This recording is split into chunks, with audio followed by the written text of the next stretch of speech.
Meanwhile, U.S. officials are dismissing Russian claims that progress is being made to release WNBA star Brittney Griner as just talk. Griner was, in fact, recently moved to a female penal colony, notorious for horrific conditions, torture, sleep deprivation, and assault. Someone who knows those conditions firsthand is Nadya Tolokonnikova, a founding member of the Russian feminist protest art collective Pussy Riot. I want to warn viewers that the discussion ahead may include possible graphic language tied to the conditions inside those Russian penal colonies. First of all, thank you, Nadya, for being with us. You served inside a penal colony for nearly 2 years.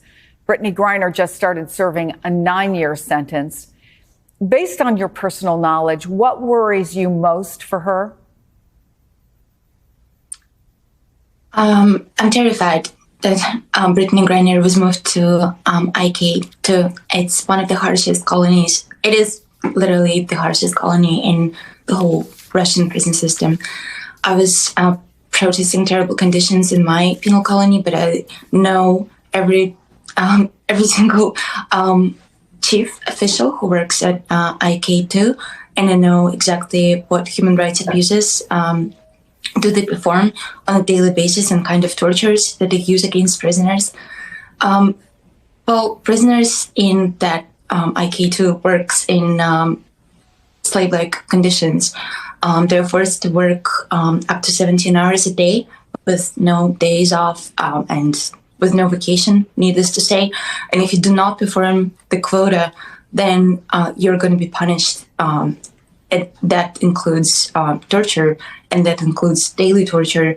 And a lot of prisoners just cannot stand it, and some of them decide to commit suicide, which is not as easy in penal colony conditions.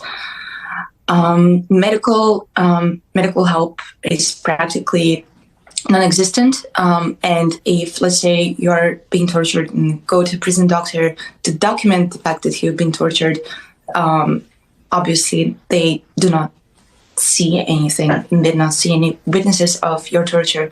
So what I would be really scared of is Brittney hiding the fact that she is being heavily oppressed in this penal colony, because that's what happened with me. And I was told that if I'm going to say one single person about abuses that I'm going through, the whole penal colony is going to suffer because of me.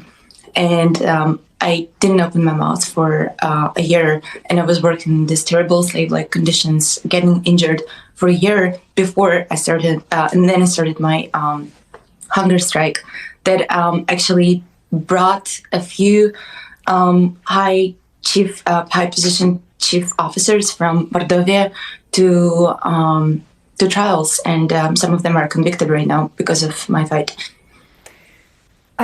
To say that what you witnessed, what you went through is horrific and traumatic is to understate it.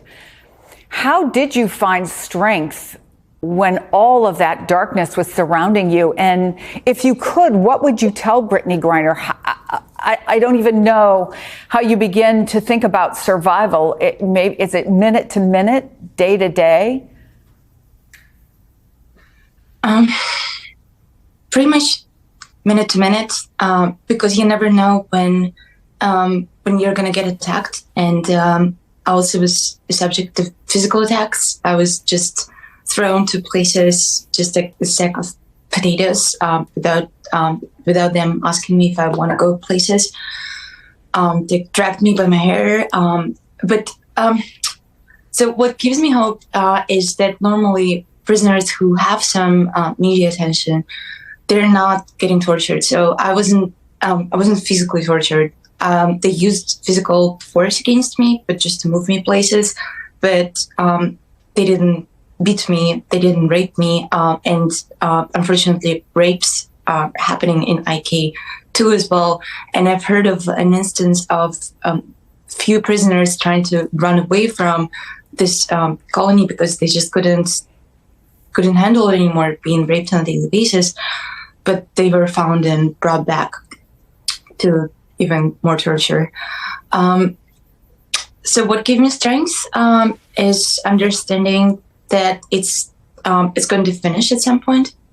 under always realizing that you have a level of protection because you have lawyers, you have media attention, something that other prisoners do not have. And what I would suggest, Brittney, if I could, to do not work at the sweatshops, because you might think for a second that if I'm going to follow the rules, then my life is going to be better. But in fact, those conditions are horrific. And the machines are so old. So at some point, the needle would penetrate my finger and I would be covered in blood, but I still have to sew. And I was sewing police uniforms and uniforms for Russian military who today are fighting in Ukraine. So if you should avoid this sweatshops. They'll put you in solitary confinement instead. But what I didn't know that actually being in the solitary confinement better than being just working on a daily basis in this aggressive like slave-like labor conditions. Nadya Tolokonnikova, I have to say that what you went through and the way you used your public profile to move things forward is an extraordinary lesson in bravery. And I want to thank you for bravely continuing to speak out about what is happening there. Thank you so much. And I hope you'll come back at another time as we continue to try to shine a light on what's happening to not just Brittney Griner, but others who are being held there. Thank you so much.